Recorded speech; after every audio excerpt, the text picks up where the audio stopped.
What a gorgeous day. Even better than the forecast expected. So, good to see everybody. Visitors in Houlton for the holidays. Saw a lot of people this week downtown, Midnight Madness. Some flowers came in this morning. Joyce's flower garden, a little bouquet. And Catherine. Your little flower made it the third week in a row. Also Joyce's flower. So a little fresh cut. A sign of resilience. That's right. We have some July daisies here. And also, the Unitarian daylilies are almost ready to blossom. We don't have any yet, but I looked across the street this morning, and Kathy and Marty have the daylilies. Catch more sun. So, I snuck across this morning. You guys weren't looking, and I snipped one. And it's on the altar this morning. Next week, when ours are in bloom, you can come back and return one. It's the exchange It's going to die by the end of the day anyway. Well, this morning, our prelude is by a French duo, Bolbec. Alex Concato and Bolbec, instrumentalist. And I was looking for a fun summer song, and I think I found it with Funaise. This comes off their debut album, Victim de l'Aube, which is Victim of the Dawn or the Daybreak. So we're going to listen to this summery song this morning as our prelude to center us and bring us into this space together.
summer meditation practice.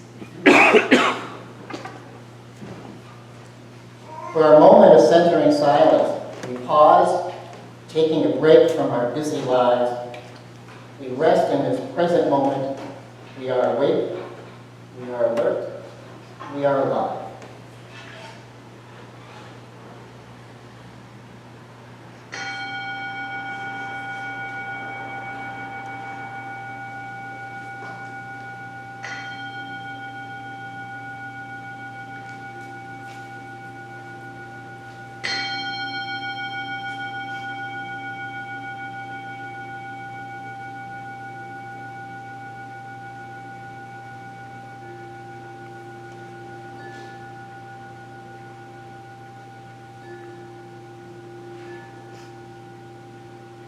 Notice how the wind chimes add to our soundscape. We're going to light our chalice.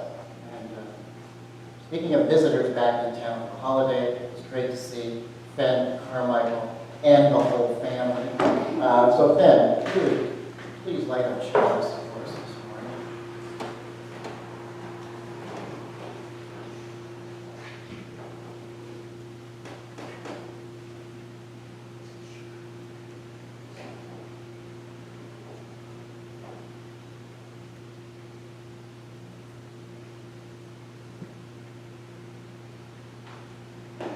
Good to see you have not forgotten your routine. Chalice reading comes out of lifting our voices. This is number 125. May the light of this chalice give light and warmth to our community when we are joyful and when we despair. And may we feel the warmth spread from our circle to wider and wider circles until all know they belong to the one circle of life.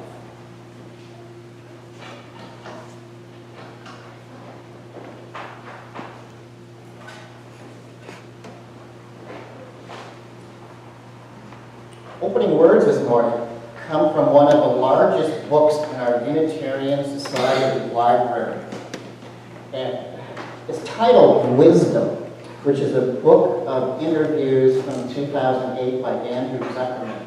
And on the back, small photos, and Clint got the cover shot for this one.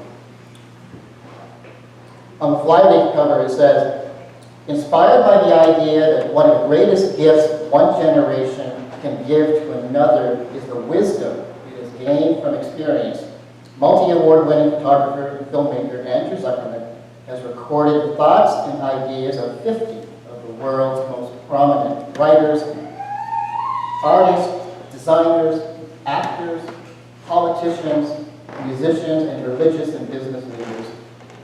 And the qualification is that they all had to be over the age of 65. In 2 weeks, I will be attaining that number myself.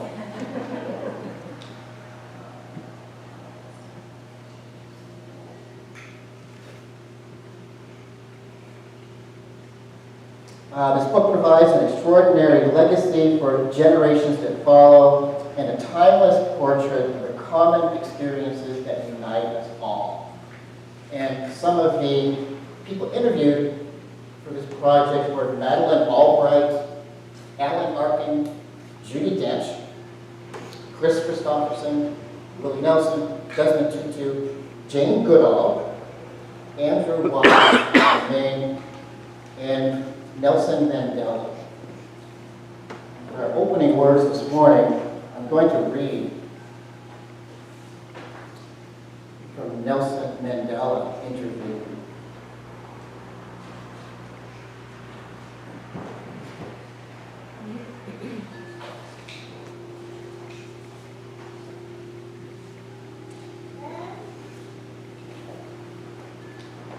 When we open the book, it's got large fonts throughout the coffee table book, which is helpful. So the theme continuing in this is the Word.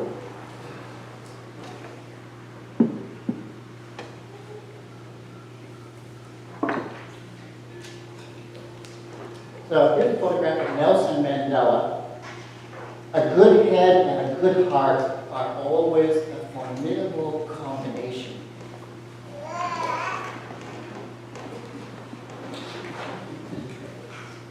And here's that large font I was talking about, which I love. I'm going to read a couple of these. Wounds that can't be seen are more painful than those that can be seen and cured by a doctor. I learned that courage was not the absence of fear, but the triumph over it. I felt fear myself more times than I can remember, but I hid it behind a mask of boldness. The brave person is not he who does not feel afraid, but he who conquers fear. Overcoming poverty is not a gesture of charity, it is an act of justice. It is the protection of a fundamental human right, the right to dignity and a decent life. If the experience of South Africa means anything to the world at large, we hope that it is in having demonstrated that where people of goodwill get together and transcend their differences for the common good, peaceful and just solutions can be found, even for those problems which seem most intractable.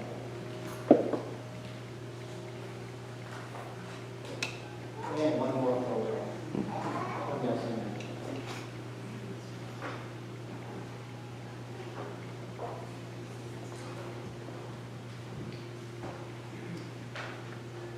so this is an Open-Pulpit Service today. So we're doing sharing later in the service. So when I talked to Dale this week, for Open Pulpits, pick out any hymn in the hymn book you want, Dale. And she picked number 207.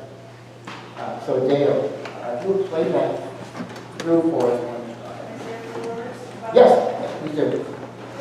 The name of this tune is heartfelt, and many sets of words have been written to this tune.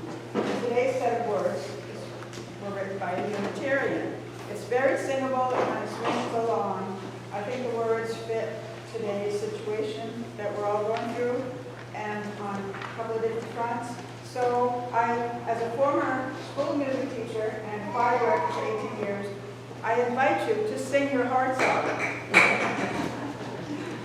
Number 207, Earth was given as a garden, and let us stand as you are able.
are one, yet separate, sharing this life together.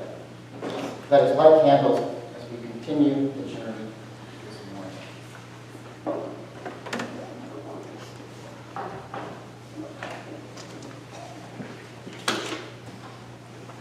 And we still have pride candles in the basket.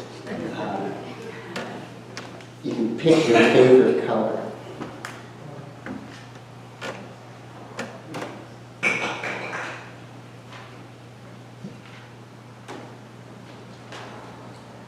This first candle is a candle concern for the flood in Texas this weekend. Over 50 at this point fatalities recorded. Just a devastating disaster occurrence as it unfolds this weekend. So our prayers are with them and their families and the rescue services involved.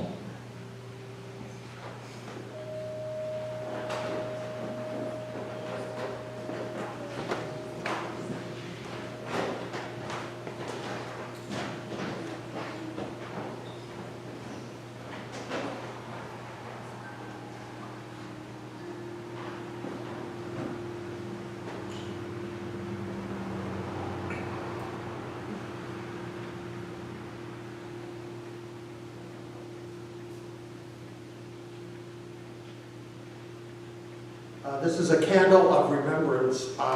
Tomorrow marks the 41st anniversary of the death of Charlie Howard. And I assume many people in the room remember the name Charlie Howard. I took the Pride Ride from Aroostook County to the Pride Parade in Bangor, where this happened last weekend. And I walked with a family on my left. Two parents had brought their two teenage daughters to be in the parade. Over here was a young woman walking in support of her trans sibling. And it was a beautiful thing to be in Bangor, and we stopped at the bridge, the State Street Bridge, where Charlie Howard was thrown to his death. And I was able to share with the people around me what this meant and where we were. I worked in Bangor, I lived in the area for 20 years, and my office, the back window in the back office, overlooked the State Street Bridge where we would see the vigils and the flowers. And when I came home, I sat down and I wanted to remember, I was there when this happened, but I read everything I could find online, and I was reminded, I knew it at the time, but I was reminded at how just horribly Bangor reacted to this incident. 3 teenagers, through a gay man to his death. Probably the worst reaction came from the Bangor Daily News. It was horrible. Victim blaming. The district attorney released the young man to the custody of his parents, their parents, saying it's not like they're axe murderers. But I also wanted to say that I'm not a sentimentalist about some of these things. I don't look back and say, oh, Charlie Howard was looking over us. No, he was killed by hate. But I walked last weekend in the parade. I've never walked in a pride parade. I've been present for them. It was my first time walking with friends from Aroostook County and Katahdin, and the streets were lined, not just with, it was a rainy day, and there were just hundreds of people along the course of the parade. And it wasn't just support, it was love. And so I saw a community that I had spent 20 years in transformed. And in my reading, I will always remember what happened to Charlie Howard, but what I couldn't stop thinking about is what hate did to 3 young men who had to live the rest of their lives with this, who had to somehow introduce themselves to a person who was a romantic interest or talk to their children, and what that did to their lives as well. So it was wonderful to have love confirmed in this little city where I once was. It's also important to remember that these things don't just happen in big cities or foreign countries, that it's amongst us. Thanks.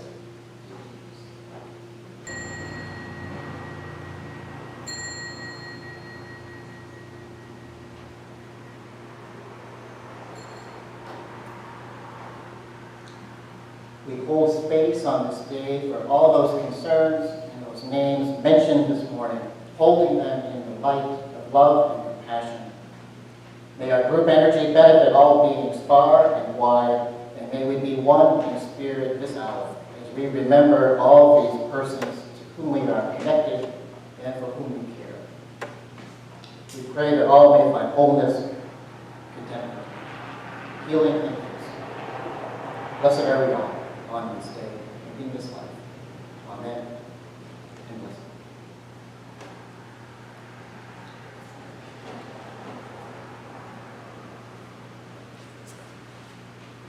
So for our group reading this morning, it's number 579, and we're developing a theme for July 4th.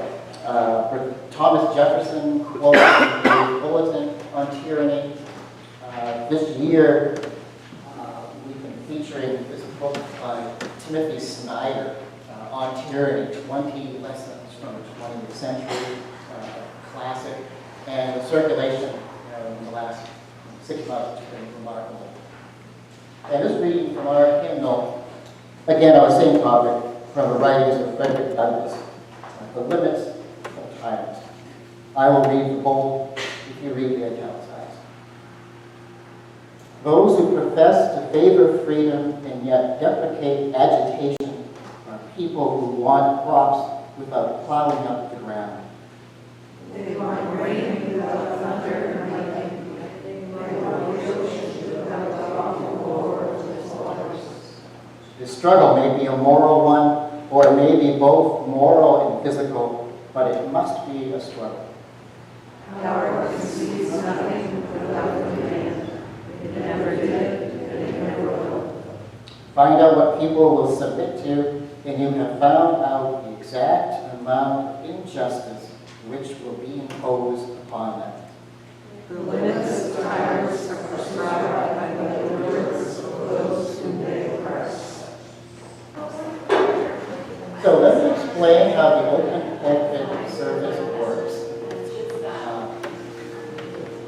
This is an opportunity to share a poem, reading, personal story, inspirational words, or spontaneous insight that just comes to you in the next 15 minutes.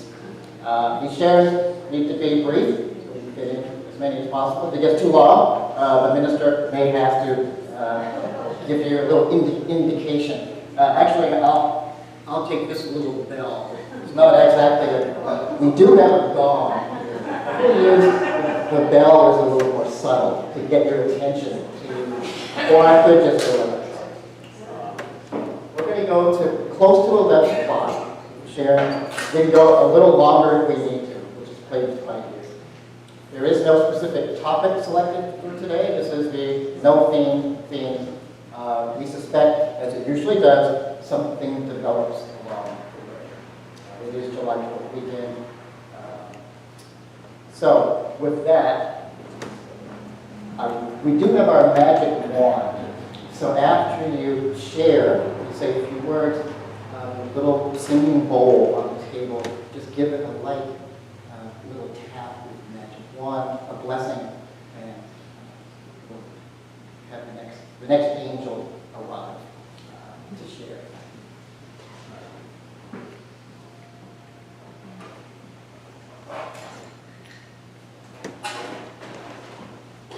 And with that, open pulpit is open.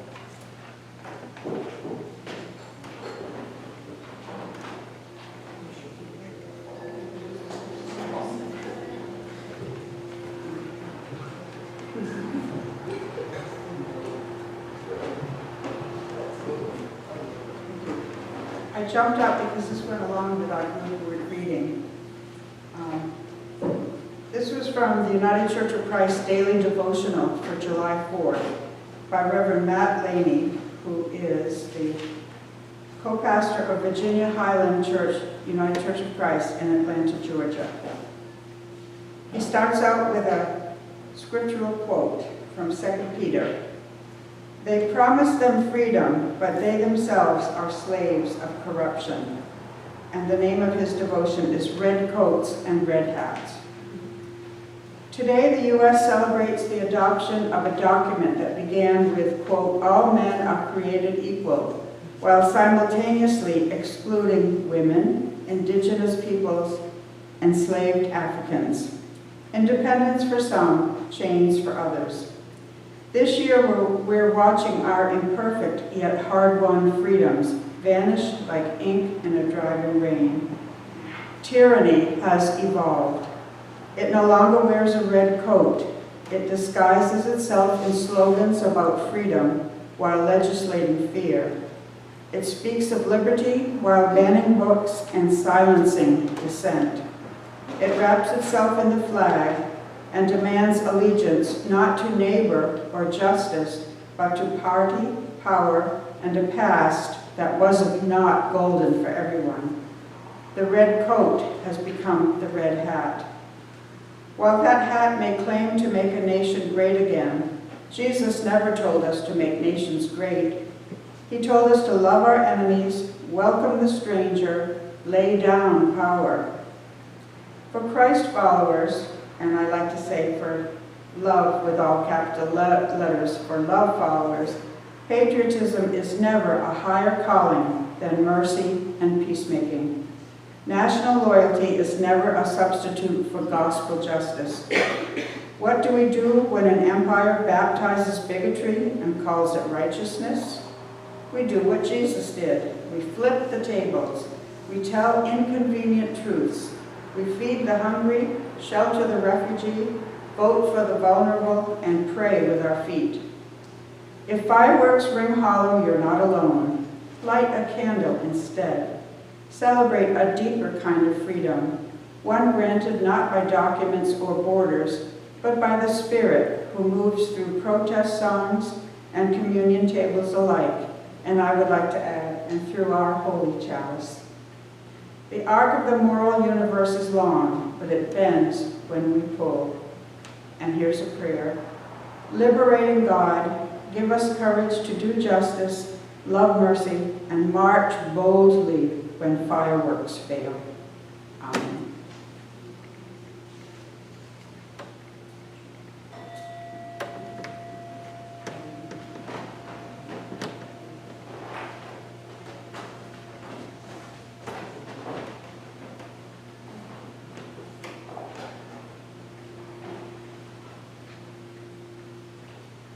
This week, I got to have a very long phone call with Anne Rhinelander, who I never met Anne Rhinelander in person, but during the COVID Hollywood Squares Houlton time, Anne was there. And I see some nodding heads of those of you who have been holding and sitting in these benches for so long. And I was always intrigued by the smile and just the wry way in which Anne participated. And she talked to me at length about covenant, the covenant that was made here. And I was like, okay, well, what about this covenant and what does that mean? And that's a question that I've been sitting with a lot. And it's a promise. And I want to share something from the UUA worship web. This is a reading that was done by Ian Hill, just a part of it. And it seemed appropriate for this weekend and forever. The promise of democracy is one of collective promise. The promise of democracy is one of collective power and shared responsibility. Many understand that this covenantal promise is not without its challenges. Democracy asks us to engage in issues, to participate in bringing about change. and to care deeply about one another. It is cultivated in the small, consistent actions, in the conversations we have, the ways we listen to each other and learn from one another, as well as the votes we cast.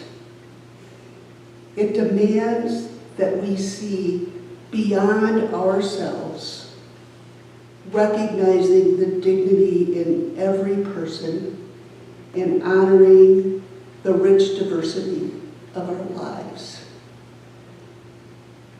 As I was sitting in the pew this morning and listening to all of the engagement, the love, I'm very glad that we all here can make that covenant and promise to each other.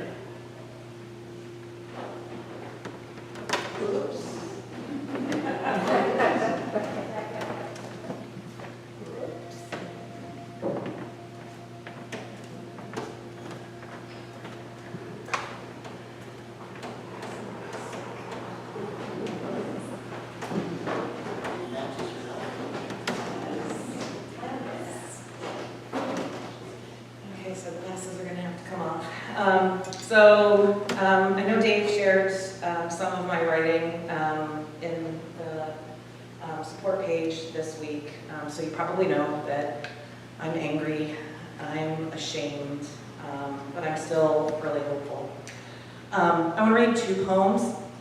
One's longer than the other, but they're very prescient. One was written by Langston Hughes in 1936. It's called Let America Be America Again. Let America be America again. Let it be the dream it used to be. Let it be the pioneer on the plain, seeking a home where he himself is free. America never was America to me. Let America be the dream the dreamers dreamed. Let it be that great, strong land of love, where never kings connive nor tyrants scheme, that any man be crushed by one above. It never was America to me. Oh, let my land be a land where liberty is crowned with no false patriotic wreath, but opportunity is real and life is free. Equality is in the air we breathe. There's never been equality for me, nor freedom in this homeland of the free. Say, who are you that stumbles in the dark? And who are you that draws your veil across the stars? I am the poor white, fooled and pushed apart. I am the Negro bearing slavery scars. I am the red man driven from the land. I am the immigrant clutching the hope I seek, and finding only the same old stupid plan of dog eat dog, of mighty crush the weak. I am the young man full of strength and hope, tangled in that ancient, endless chain of profit, power, gain, of grab the land, of grab the gold, of grab the ways of satisfying need, of work the men, of take the pay, of owning everything for one's own greed. I am the farmer, bondsman to the soil. I am the worker sold to the machine. I am the Negro servant to you all. I am the people, humble, hungry, mean, hungry yet today despite the dream. Beaten yet today, O pioneers. I am the man who never got ahead, the poorest worker bartered through the years. Yet I'm the one who dreamt our basic dream in the old world while still a serf of kings, who dreamt a dream so strong, so brave, so true, that even yet its mighty daring sings in every brick and stone, in every furrow turned, that's made America the land it has become. Oh, I'm the man who sailed those early seas in search of what I meant to be my home. For I'm the one who left dark Ireland's shore and Poland's plain and England's grassy lea. And torn from black Africa's strand I came to build a homeland of the free. The free? Who said the free? Not me. Surely not me. The millions on relief today, the millions shot down when we strike, the millions who have nothing for our pay, for all the dreams we've dreamed, for all the songs we've sung, and all the hopes we've held, and all the flags we've hung, the millions who have nothing for our pay except the dream that's almost dead today. Oh, let America be America again, the land that never has been yet, and yet must be, the land where every man is free, the land that's mine, the poor man's, Indians, Negroes, me, who made America, whose sweat and blood, whose faith and pain, whose hand in the foundry, whose plow in the rain, must bring back our mighty dream again.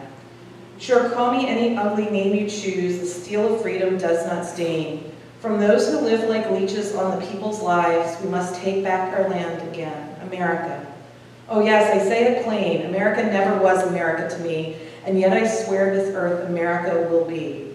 Out of the rack and ruin of her gangster death, the rape and rot of graft and stealth and lies, we the people must redeem the land, the mines, the plants, the rivers, the mountains and the endless plain, and all the stretch of these great green states, and make America again. When I read that poem, I thought about how much loss I feel, and also how much privilege I have had.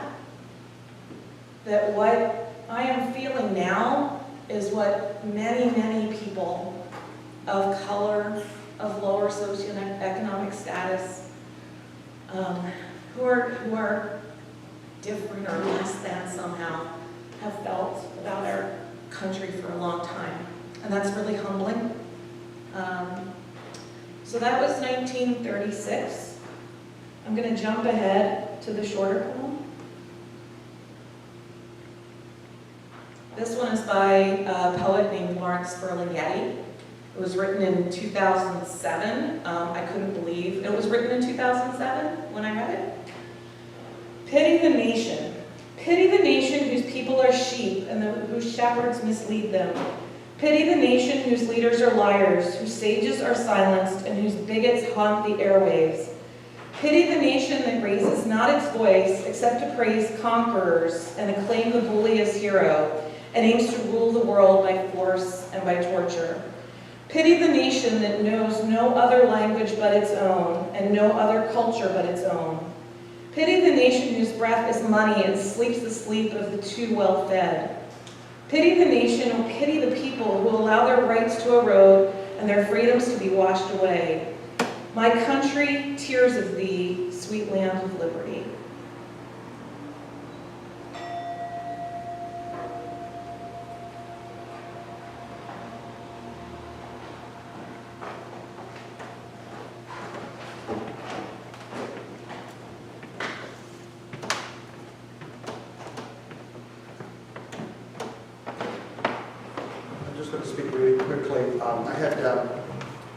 I have an old college friend he knows more about art and music than any other human being I've ever met. He's also a very colorful character, and I had lunch with him Friday in Fredericton. And during our, our conversation, he said, "Stephen, my thoughts come in three parts. There's a prelude and a postlude to my thoughts. Stop interrupting me." So that's a reminder that I forgot the postlude to when talking about Charlie Howard. The first is, I said Bangor reacted so badly, with an exception, and it was the Unitarian Church of Bangor, who were noble and outraged, and the Unitarian Church of Portland, and together they really mounted a public information campaign. The second thing I forgot in the postlude was in researching the names of the three young men who damaged their own lives as well. One of them, named Jim Baines, after they were released from prison just before their 18th birthday, has made it his life's mission to speak in schools and other institutions on hatred. And I think it's really important to note that that came out of that event as well.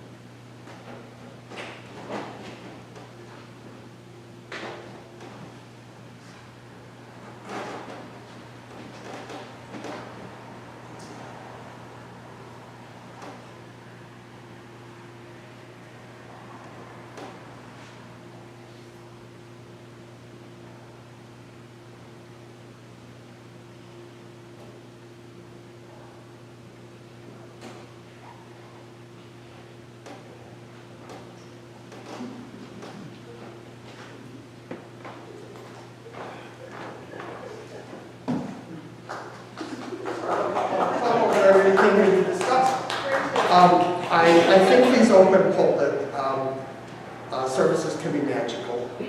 Ashley's poem a couple of weeks ago, a genius. And who knew Dale Houlton was a stand-up? Paint! So I think it's worth a lot to come prepared to do something when Dave issues the invitation. And I look around and I didn't really have anything. And this morning I read the New York Times every morning over coffee. And there was a headline, and it kind of had Dave's name on it. It's a beautiful essay. The headline is, Walt Whitman would have hated this. And I just wrote a note to myself. It's a charming, thoughtful essay by PBS's Poetry in America host. Her name is Elisa New. It's not black and white. It doesn't fawn or condemn, but it is affirming of the role of the human spirit and how art's job is to understand us. It opens with, I'm going to read just a few excerpts. It's 3 pages, don't worry, I'm not going to read them all. But it opens with July 6th, in 1865, the poet Walt Whitman asked, "Oh, what shall I hang on the chamber walls? And what shall the pictures be that I hang on the walls? To adorn the burial house of him who I love." When I first read it, I thought it was about Walt Whitman's lifelong male partner. It wasn't. It was about Abraham Lincoln. Here's a piece of trivia I didn't know. I did know that Whitman volunteered as a nurse during the Civil War in Washington, D.C. What I did not know is that after he left the wards on most evenings, he went to the streets and he followed the carriage of Abraham Lincoln, who was an insomniac and had a carriage driver drive him around the city streets of Washington when he couldn't sleep.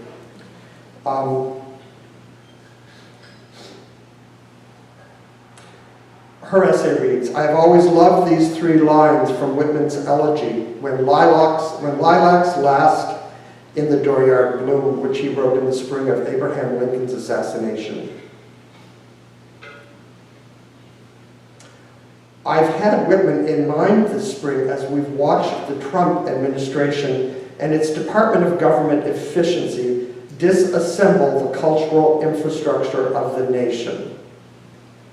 These reckless and short-sighted cuts have affected our libraries and museums, our public media institutions, our local arts and humanity councils, and the long-standing endowments, including the National Endowment for the Art and the National Endowment for the Humanities.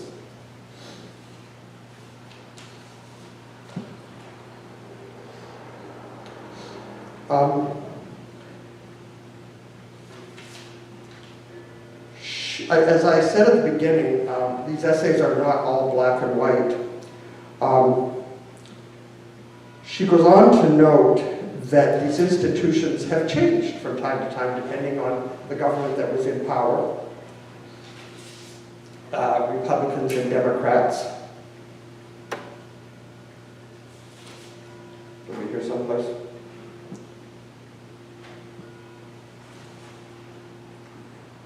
But she does note that it was under, I'm not finding my exact quote, so that it was under the government of Reagan that Kent Burns got his tremendous funding for the work he has done.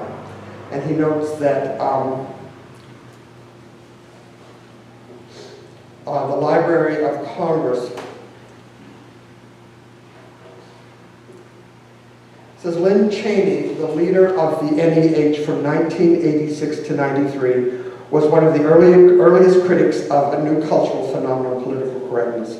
But it was under her auspices that Ken Burns received funding for one of the most influential television documentary series ever shown, The Civil War. She also goes on to note, and again, not all black and white, that her own program has received a lot of National Endowment of the Arts funding for 3 of its 5 years, and the last few years it's had to seek private funding. She notes that in the face of what's going on, it is an opportunity for the affluent and the wealthy to support not just the arts. She notes that big pharmaceutical companies support research into medicine. that large law firms do pro bono work for social justice causes.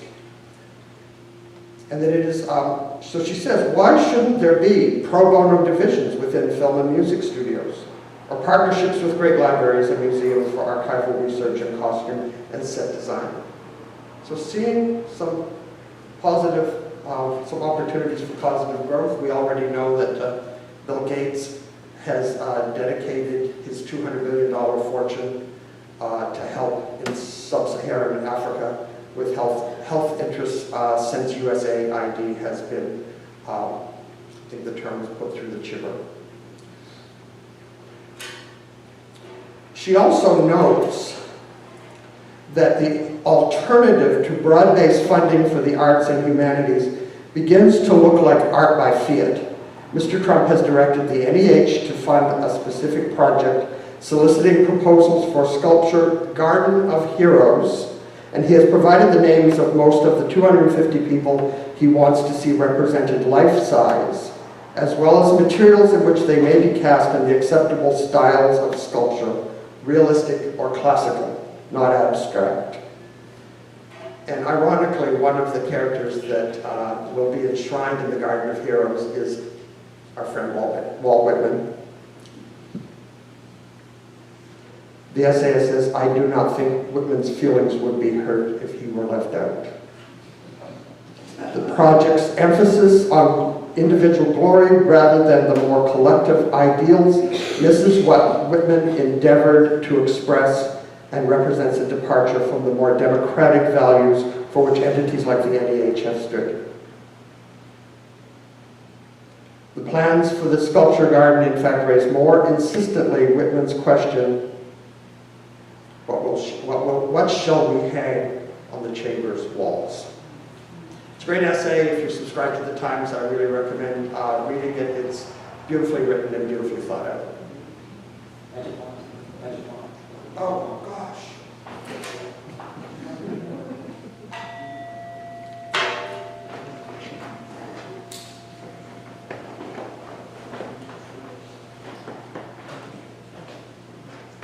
I'm watching the clock.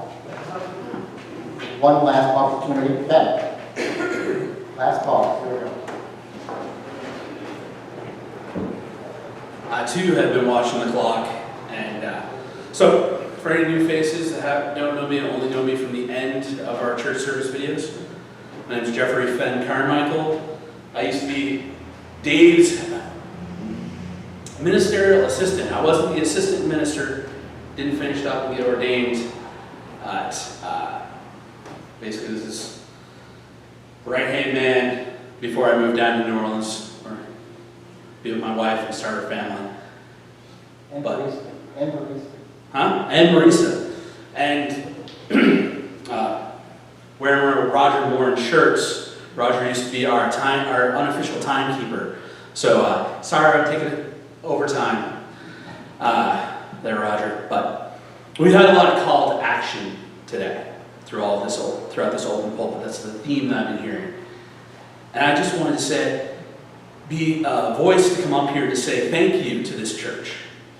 Because before I started working down in the cafe as a barista, I was unemployed, living at home with my parents. Like, it felt like life had just stopped for me.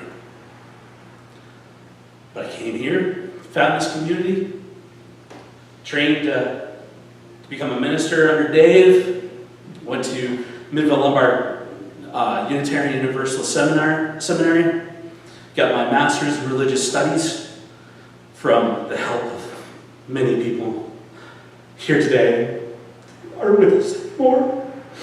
Sorry. But, this church helped me turn my life around. Instead of just being one of the other, guys here with no future, gave me a future. That's the power of this church. That's the power that all these calls to actions we've heard today has been calling to put out there, influence and improve everyone else's lives. Because I might not have finished my ministerial program. I know I want to go back to it. This is the second time I've been called to speak today over the weekend, Laura's mother and her stepfather renewed their wedding vows. They got married during COVID, and they asked me to officiate the renewal of their vows. I know, boss, I'm going to get back to the pulpit one of these days, but I'm working to better the lives of at-risk and troubled youth in Louisiana at Job Corps, which is also something that's on the chopping block of the budget problems. So hopefully they'll be able to keep me going for one more year before maybe if that door closes, maybe the ministerial path is calling me back. But that's all I got to say today. So thank you to everyone here and everyone I know that's here in spirit. Good day.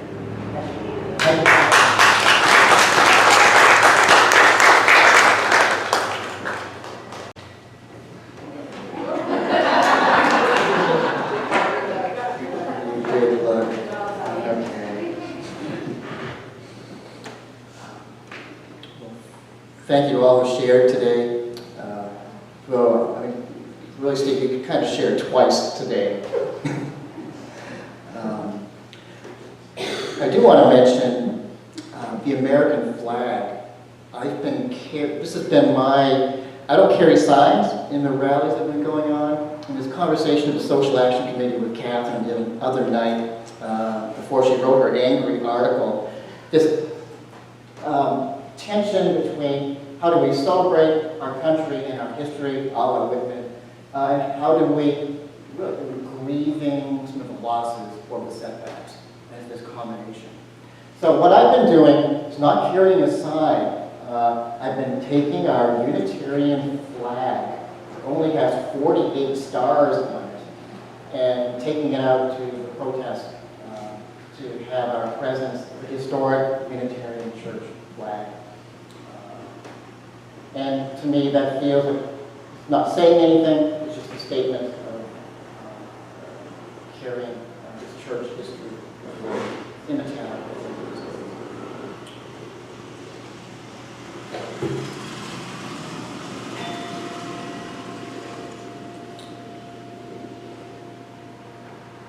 It's not in the order of service, but Dale does have a postlude for the occasion. This will be a good time to play it. I'll say this was in honor of yesterday's event between Canada and Houlton, United States. Down there, a love-in it was.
Thank you, Dale.